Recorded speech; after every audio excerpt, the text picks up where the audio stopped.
예수님이 십자가에서 다 이루었다고 하신 의미는 무엇인가? 목사님들이 많이 하시는 이야기가 있죠. 예수님이 십자가에서 다 이루었다고 하신 것은 하나님의 구원 사역이 전부 완성되었다는 뜻입니다. 우리는 이미 죄사함을 받았고 믿음으로 말미암아 의롭다 칭함받고 은혜로 구원받았습니다. 따라서 주께서 재림하시면 우리를 끌어올려 천국으로 인도하실 것입니다. 하나님은 절대 다시 구원 사역을 하실 리가 없습니다. 이런 말에 따라 많은 사람들도 이렇게 생각하고 있죠. 그러나 이런 생각에 의구심을 가지는 분들도 있습니다. 예수님이 십자가에서 다 이루었다고 하신 말씀이 정말 하나님의 모든 구원 사역이 끝난 것을 의미하는지, 주님이 돌아오시면 정말 더는 아무 사역도 하지 않으시는지 물음표가 생기는 것입니다. 예수님은 분명 이렇게 말씀하셨습니다. 내가 아직도 너희에게 이를 것이 많으나 지금은 너희가 감당치 못하리라. 그러하나 진리의 성령이 오시면 그가 너희를 모든 진리 가운데로 인도하시리니 그가 자의로 말하지 않고 오직 듣는 것을 말하시며 장래일을 너희에게 알리시리라. 나를 저버리고 내 말을 받지 아니하는 자를 심판하리가 있으니 곧 나의 한 그 말이 마지막 날에 저를 심판하리라. 베드로전서 4장 17절에는 하나님 집에서 심판을 시작할 때가 되었나니 라고 했고, 계시록 2장 7절에는 귀 있는 자는 성령이 교회들에게 하시는 말씀을 들을지어다 라는 예언과 말세에 주께서 양과 염소, 알곡과 가라지, 착한 종과 악한 종을 갈라놓으러 오신다는 예언이 있습니다. 이러한 예언을 근거로 주께서 오시면 진리를 선포해 심판 사역을 하실 거라는 걸 알 수 있습니다. 성령이 교회들에게 하시는 말씀으로 우리를 모든 진리 가운데로 인도하시고 각 사람을 부르대로 나누는 것이죠. 따라서 이러한 예언들이 다 이루어지고 성취되려면 예수님이 십자가에서 다 이루었다고 하신 말씀으로 하나님의 인류 구원 사역이 다 이루어졌다고 주장하는 목사님들의 말은 성립되지 않는 것입니다. 그렇다면 설마 주님의 말씀이 수포로 돌아갈까요? 절대 그럴 일은 없습니다. 그럼 예수님이 십자가에서 다 이루었다고 하신 말씀이 하나님의 구원 사역이 전부 다 끝났다는 뜻이 아니라면 도대체 무엇을 가리키는 걸까요? 다 이루었다라는 말씀은 하나님의 구속이 완성되었음을 뜻한다. 하나님의 말씀에 분명히 밝히고 있습니다. 예수가 당시에 행한 사역은 전 인류를 속량하기 위함이었다. 그를 믿으면 죄사함 받을 수 있었다. 그를 믿는 자는 속량받았고 죄에 속하지 않고 벗어났다. 이것이 바로 구원을 얻은 것이고 믿음으로 의롭다 칭함받은 것이다. 하지만 믿는 자들에게는 거역하고 대적하는 것들이 여전히 남아있는데 모두 조금씩 벗어버려야 한다. 구원을 얻었다 함은 예수에게 온전히 얻어졌다는 것이 아니라 죄에 속하지 않고 죄사함 받았다는 것을 뜻한다. 그를 믿기만 하면 영원히 죄에 속하지 않게 된다. 사람이 보기에 하나님이 십자가에 못 박힘으로 하나님의 성육신 사역을 끝낸 것이고 온 인류를 속량한 것이며 음부의 열쇠를 가진 것이다. 사람은 모두 하나님의 사역은 부족함 없이 완성되었다고 여겼다. 그러나 사실 하나님이 보기에는 그가 작은 부분의 사역만 완성했을 뿐이다. 그는 인류를 속량하였을 뿐 정복하지는 않았고 사람의 사탄과 같은 추한 물고를 바꾼 것은 더더욱 아니다. 그러므로 하나님은 다음과 같이 말씀했다. 성육신한 몸은 죽음의 고통을 겪었으나 이는 내가 성육신한 목적이 아니다. 예수는 나의 사랑하는 아들이고 나를 위해 십자가에 못 박혔으나 나의 사역 중 일부만 완성하였을 뿐 모든 사역을 완전히 끝낸 것은 아니다. 이 말씀을 통해 예수님이 십자가에서 다 이루었다고 하신 말씀은 구속사역이 완성되었음을 의미하는 것이지 하나님의 인류 구원 사역 전체가 완성되었다는 말이 아님을 알 수 있습니다. 율법시대 말기에 우리 인간은 사탄에 의해 더 심하게 폐괴되었습니다. 따라서 율법과 계명을 지키지 못해 율법에 의해 정죄받고 죽어야 할 처지에 놓이게 되었죠.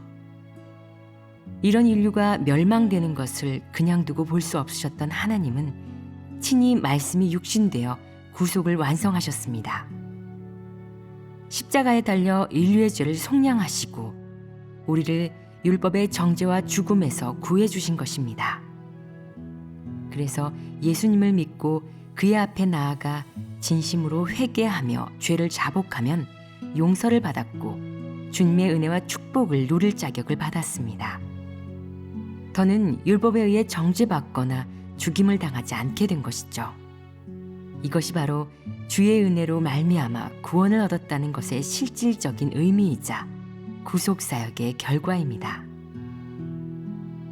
우리가 예수님의 구속사역으로 말미암아 죄사함을 받고 죄의 모양이라도 버리며 착한 행실을 조금 행할 수는 있게 되었지만 죄성이 철저히 정결함을 받지는 못했습니다.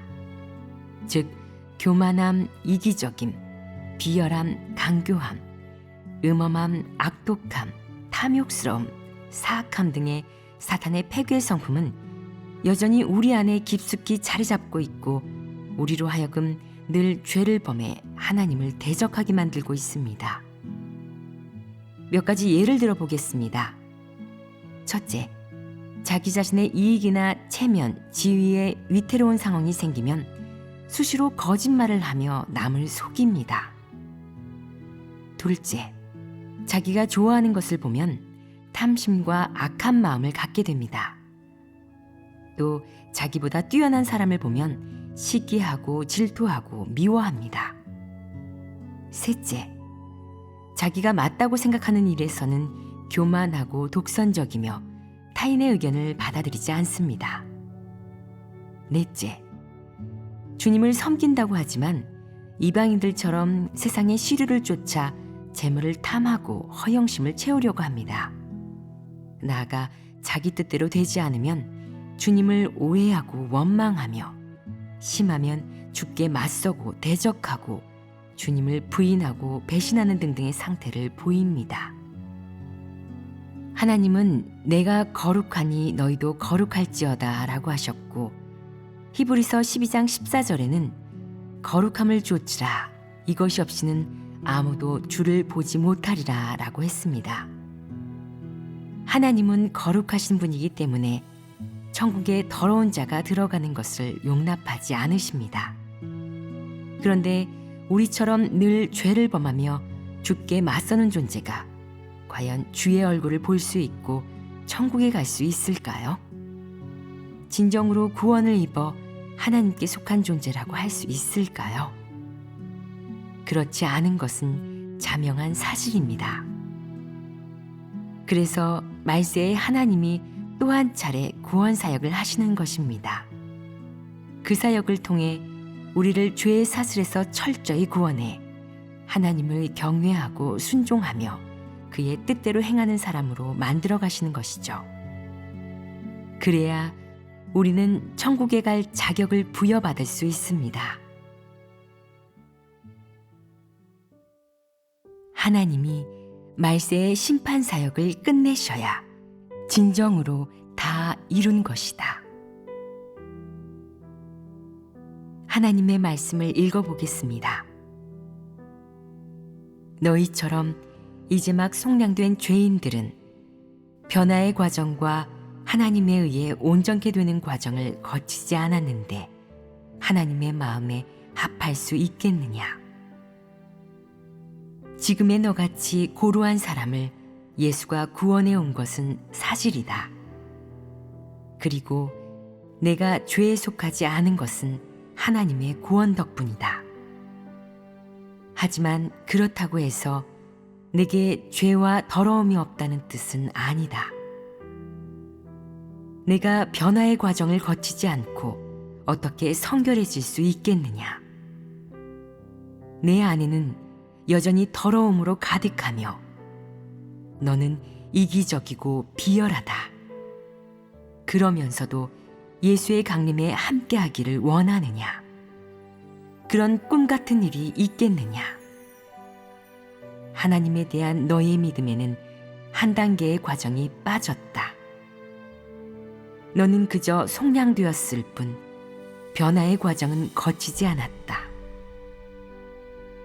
하나님의 마음에 합하려면 하나님이 친히 사역하여 너를 변화시키고 정결케 해야 한다.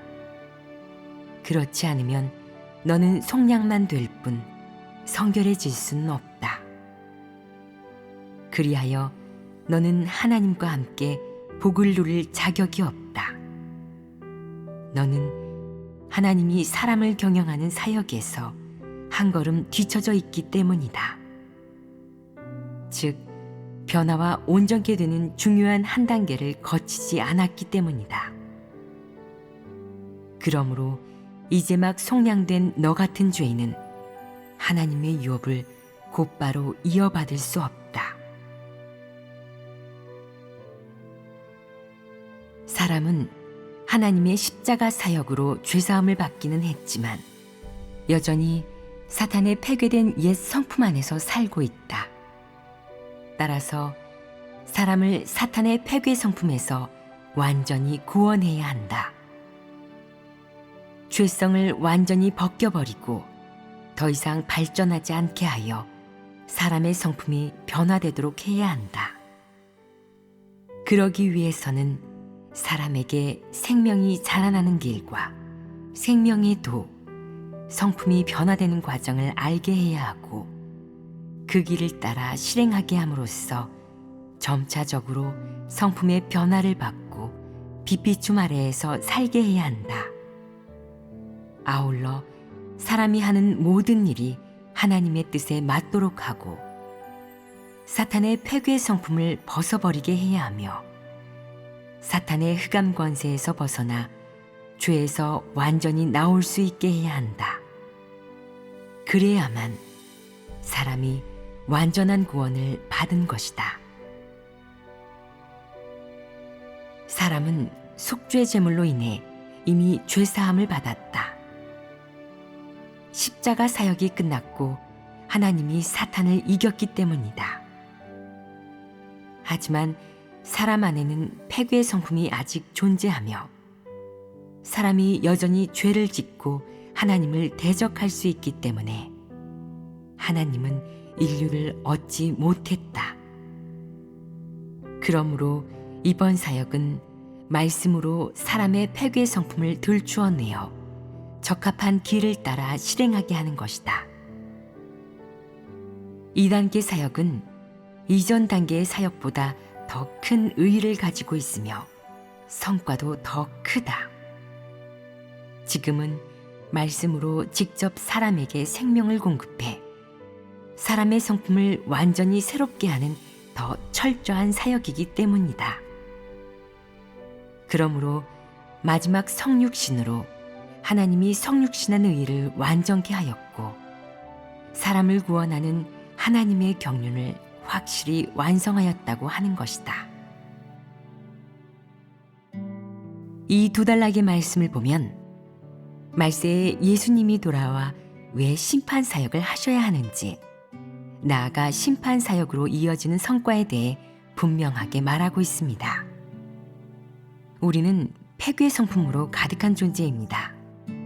이런 우리를 구해주실 수 있는 분은 오직 하나님뿐이십니다. 그래서 말세에 주께서 오시면 진리의 말씀을 선포해 우리의 폐괴를 들춰내고 폐괴의 성품을 벗겨버려 우리를 성품 변화의 길로 인도하시는 것입니다. 우리가 하나님의 말세 심판 사역을 받아들여야 말씀 속에서 자기 자신이 사탄에 의해 폐괴된 실태를 알 수 있고 자신에게 하나님을 대적하는 사탄의 본성이 있음을 알 수 있습니다. 또한 공의롭고 거스를 수 없는 하나님의 성품을 알게 되고 그분에 대해 경외심을 가질 수 있게 됩니다. 그리고 사탄에 의해 깊이 폐괴된 자신을 보고 뉘우치게 되며 하나님 앞에서 참된 회개를 하고 진리를 실행하며 하나님의 요구대로 살게 되는 것입니다. 계속 이렇게 하나님의 심판과 시련, 연단을 받으면 우리의 양심, 이성, 인격, 존엄성 등의 정상적인 인간성이 점차 회복되고 폐괴 성품도 조금씩 정결함을 받을 수 있습니다. 궁극적으로 하나님 말씀에 따라 살며 하나님의 뜻대로 사는 사람으로 거듭나 하나님께 얻어질 수 있게 되죠. 하나님은 이렇게 이기는 자들을 만드신 후 재난을 내리며 상선벌하게 사역을 시작하십니다. 그러면 사탄의 부류는 대재난 속에서 파멸당하고 그 후에 하나님은 공개적으로 인류에게 나타나십니다. 따라서 그리스도의 나라가 온전히 땅에 나타나고 세상에는 더 이상 눈물과 슬픔, 사망이 없고 모든 것이 새로워질 것입니다. 그때면 하나님의 인류 구원 사역이 철저히 완성되는 것입니다. 즉 계시록에서 말한 보좌에 앉으신 이가 가라사대 보라 내가 만물을 새롭게 하노라 이루었도다 나는 알파와 오메가요 처음과 나중이라 내가 생명수 샘물로 목마른 자에게 값없이 주리니 이 예언이 다 성취되는 것이죠. 여기까지 말씀드렸는데 주님이 십자가에서 다 이루었다고 하신 말씀의 참된 의미를 깨달으셨으리라 믿습니다. 그렇다면 지금 우리에게 주어진 급선무는 주께서 돌아와 하시는 말씀을 찾아 말세의 심판 사역을 받아들이는 것이겠죠. 예수님은 우리에게 밤중에 소리가 나되 보라 신랑이로다 맞으러 나오라 라고 할 것이라고 알려주셨습니다. 그러니 주께서 돌아와 진리의 말씀을 선포하시고 심판 사역을 한다고 전하는 메시지를 들으면 바로 하나님의 음성인지 알아보고 찾아봐야 하는 것입니다. 그래야 주의 재림을 맞이할 수 있습니다.